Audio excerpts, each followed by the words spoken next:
In today's video, I am going to teach you how to backup and remove a Google Chrome profile on Windows. Start by opening Google Chrome and switching to the profile you want to save.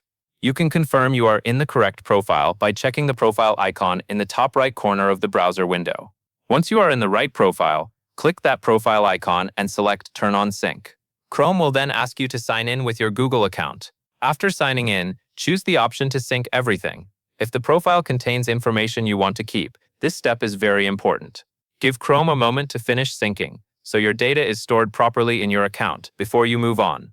Once the backup is complete, you can begin removing the profile from Chrome. With Chrome still open, click the profile icon again in the top right corner.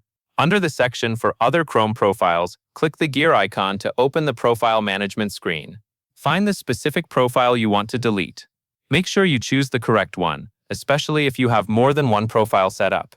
In the top right corner of that profile card, click the three-dot menu. From the menu that appears, select Delete.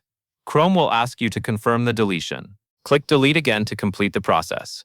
After that, the selected Chrome profile will be removed from the computer. Keep in mind that deleting the profile removes its local browser data from that Windows device, which is why turning on Sync first is such an important part of this process. That covers everything you need to know.